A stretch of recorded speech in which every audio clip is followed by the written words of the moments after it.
Assalamualaikum warahmatullahi wabarakatuh. Halo teman-teman semuanya. Pada video kali ini, kami dari kelompok 1A Indralaya akan membahas materi biokimia 2 yang berjudul enzim restriksi dan vektor. Sebelumnya, yuk kita kenalan dulu dengan anggota kelompok 1A Indralaya. Ada Nabila Andilia, Disa Yunita, dan Fiona Sisilia. Selamat menyaksikan. Tujuan, mahasiswa mampu menunjukkan sikap tanggung jawab untuk memahami enzim restriksi dan vektor. Materi singkat. Enzim merupakan protein aktif yang berfungsi sebagai biokatalisator, mengkatalisis reaksi-reaksi pada makhluk hidup. Enzim restriksi endonuklease adalah enzim yang biasa digunakan dalam rekayasa genetika. Enzim restriksi endonuklease adalah enzim yang memotong tulang punggung gula fosfat dari untai DNA. Sebagian besar enzim ini telah diisolasi dari bakteri, di mana mereka melakukan fungsi pertahanan inang untuk sel. Enzim-enzim ini mengenali urutan basa DNA spesifik dan membelah kedua untai molekul DNA untai ganda di dekat lokasi pengenalan. Semua enzim restriksi endonuklease termasuk dalam salah satu 3 kelas berdasarkan struktur molekulnya dan kebutuhan akan kofaktor spesifik.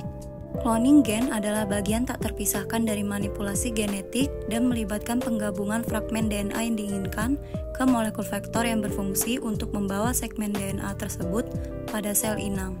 Setiap jenis vektor memiliki ciri-ciri yang mungkin tidak ada pada vektor lainnya. Perlu dicatat bahwa setiap jenis vektor cloning memiliki keunggulan tertentu yang membedakan dari vektor lainnya. Namun plasmid adalah molekul paling sederhana untuk ditangani. Bakteriofag dan virus lainnya dapat disimpan dengan baik untuk jangka waktu yang lama. Ada beberapa jenis vektor, yaitu sebagai berikut: plasmid, lambda phage, cosmid, bakterial artificial chromosome, dan Yes artificial chromosome. Prosedur proyek 1. Carilah materi enzim restriksi dan vektor dari berbagai sumber. 2. Baca dan pahami materi tersebut. 3. Temukan objek yang akan digunakan. 4. Buatlah video mengenai enzim restriksi dan vektor, lalu edit video yang telah dibuat dengan kreatif supaya lebih menarik. Enzim restriksi endonuklease memotong molekul DNA dengan 2 cara. Jenis pertama, banyak enzim restriksi endonuklease memotong kedua untai DNA hanya pada titik yang sama dalam urutan pengenalan. Sebagai hasil dari jenis pembelahan ini, fragmen DNA dengan ujung tumpul dihasilkan.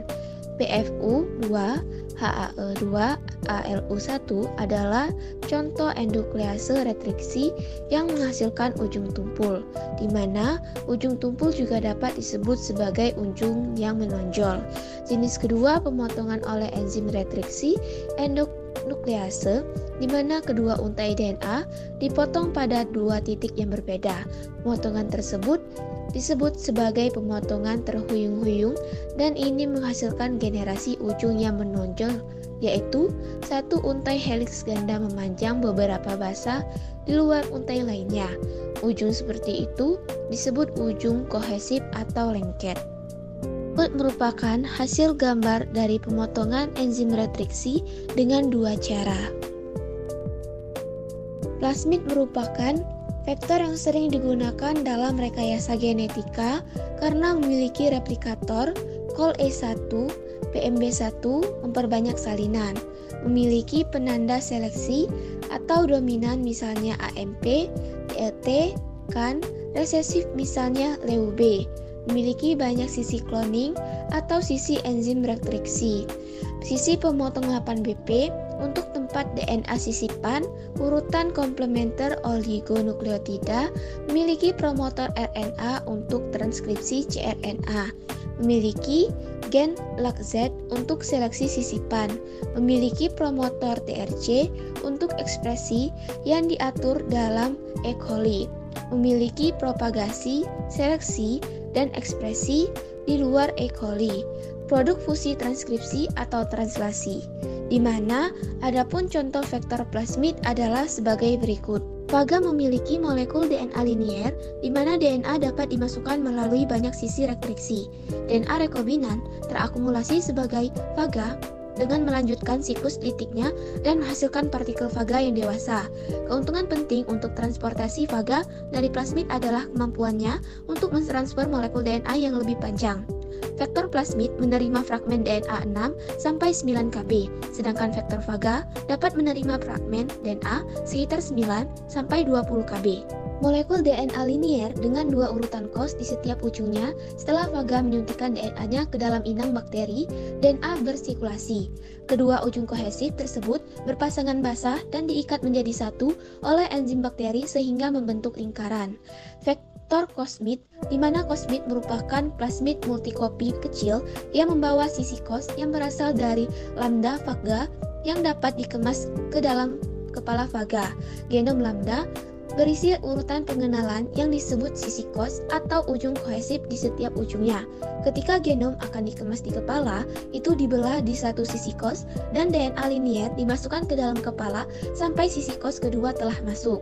Jadi, setiap DNA disisipkan di antara sisi kos yang dikemas, di mana kosmid biasanya mengandung beberapa sisi restriksi dan gen resistensi antibiotik.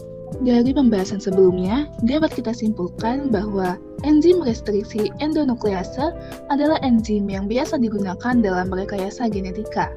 Enzim restriksi endonuklease adalah enzim yang memotong tulang punggung gula fosfat dari untai DNA.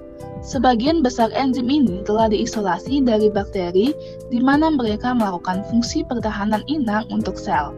Cloning gen adalah bagian tak terpisahkan dari manipulasi genetik dan melibatkan penggabungan fragmen DNA yang diinginkan ke molekul vektor yang berfungsi untuk membawa segmen DNA tersebut pada sel inang. Sekian video dari kami, semoga bermanfaat dan terima kasih sudah menonton. Kami akhiri, wassalamualaikum warahmatullahi wabarakatuh.